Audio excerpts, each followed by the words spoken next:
The sun dipped below the horizon, leaving me alone in the vast expanse of the open ocean. I squinted into the fading light, my boat drifting aimlessly in the swell. Panic set in as I realized the engine had sputtered to silence, leaving me at the mercy of the relentless current. The isolation was suffocating.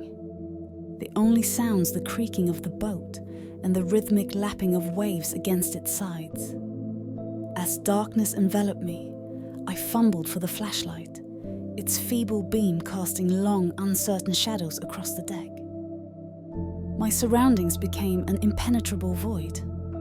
The water below me an inky abyss. Fear clawed at my chest as I strained to see beyond the boat, but there was nothing. Just an endless black expanse. My radio crackled with static, a feeble attempt to connect with the outside world.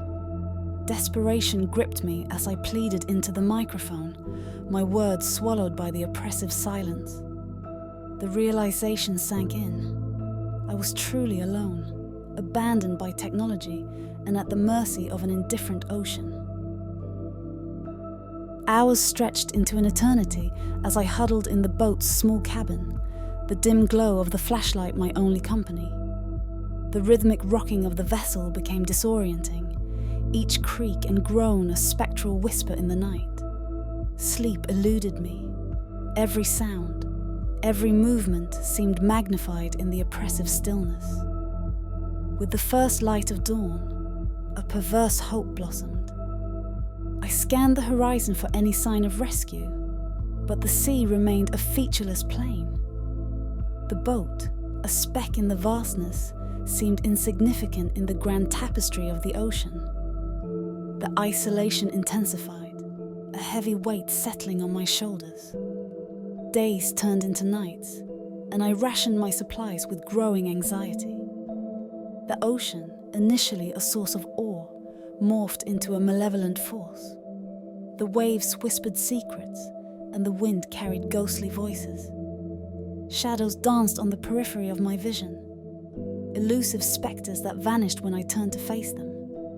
One evening, as the sun dipped below the horizon once more, I heard a voice, soft, melodic, and distant. My heart raced as I strained to catch the words, but they were swallowed by the wind.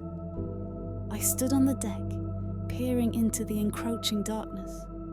The voice persisted, a haunting serenade that seemed to echo from the very depths below.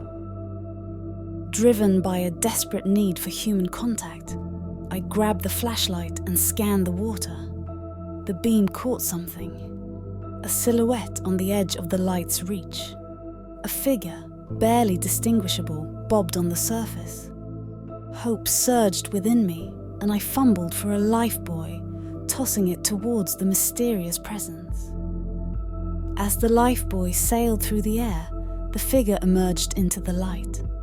A ghastly apparition, a faceless spectre with vacant eyes that seemed to reflect the eternal depths of the ocean. Dread clamped down on my chest as the figure reached for the lifebuoy, its movements unnatural and disjointed.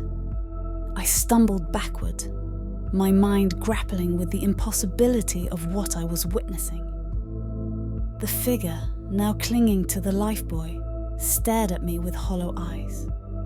The voice returned, no longer a distant murmur, but a dissonant chorus that resonated in my very bones. The shadows beneath the boat writhed, taking on grotesque shapes that mimicked the movements of the figure. Terrified, I retreated into the cabin, the walls closing in around me. The boat seemed to groan in protest as the ocean itself conspired against my sanity. The voice persisted, an otherworldly lament that transcended language. I plugged my ears, but the haunting melody penetrated my very core. Days blurred into a nightmarish cycle, the figure a constant companion in the moonlit hours. It never spoke, only stared with those vacant eyes, a silent tormentor in the sea's theatre of the macabre. Sleep became a torment, each dream a surreal descent into the depths where monstrous shapes lurked. One fateful night, the figure beckoned to me, its movements fluid and unnatural. Driven by a hypnotic compulsion, I found myself standing on the edge of the boat, gazing into the abyss. The figure extended its arms, and I hesitated on the precipice between reason and madness. The ocean, now a sentient entity, seemed to pulsate with a malevolent energy. The figure's voice merged with the howling wind, and the shadows beneath the boat coalesced into a swirling vortex. Fear and fascination held me in thrall as the figure reached towards the depths. In an instant, the boat lurched and I was plunged into the icy embrace of the sea. The figure vanished, its haunting melody replaced by the cacophony of churning water.